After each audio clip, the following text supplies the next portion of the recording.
Now, elsewhere, we see that after some questioning, the doctor was placed behind bars and actually good riddance to him because he definitely deserves to be in jail. After that, we see that the nurse managed to survive her injuries, but her face is marred forever, which just means that she's gonna have a bunch of scars. She'll never look the same. And then lastly, we see that the mayor has ordered that none of this should ever be revealed to the public. So with that order in mind, the chief directed for Dogman to be put to sleep.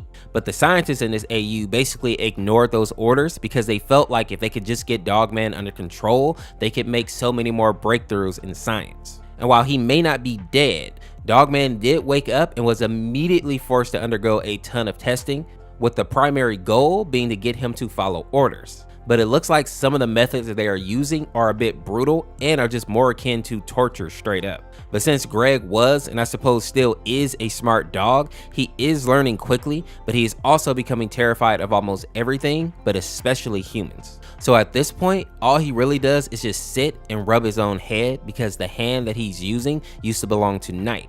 And those are the only hands that he can actually trust at this point, which when you think about it is super depressing. Now, the ending I think is very interesting because we see that Greg and Harold are actually responsible for creating this comic, but instead of trying to make something for children, they wanted to make something a bit more gritty and a bit more edgy, right? Of course, believing that none of it will ever come true. But Melvin also pops up here and mentions that plenty of characters have come to life and there's no real reason that Dogman couldn't as well, ending this series on a bit of a dark note.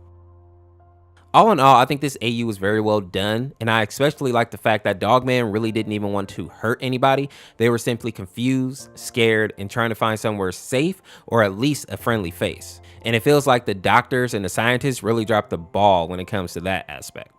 I also like the fact that this seemed like a much more realistic outcome for the story of Dogman. This abomination of a creation doesn't become a super cop, but rather lashes out and harms a few people before they're actually able to subdue him and confine him. Now, for the people who are wondering how I think this series is going to end, I think it's pretty obvious that Dogman is going to end up getting put down. We already see that the chief of police and the mayor are not on his side, and those two alone can probably come up with a way to get rid of Dogman. But even more importantly, I don't think Dogman likes his new body or the new life that he's in this particular AU. So I wouldn't be surprised if he did something to just get himself up out of here.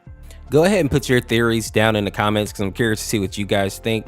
And also, I know there's supposed to be some updates coming out for this one. So as they release, I'll make sure to go ahead and cover them. But as always, thank you for recommending this one for me. You guys have recommended a lot lately and they are really good, so keep it coming. And I'll make sure to cover them as quickly as I can. Make sure to go ahead and check out this video on the screen next, and we will see you tomorrow with another one. Peace, peace.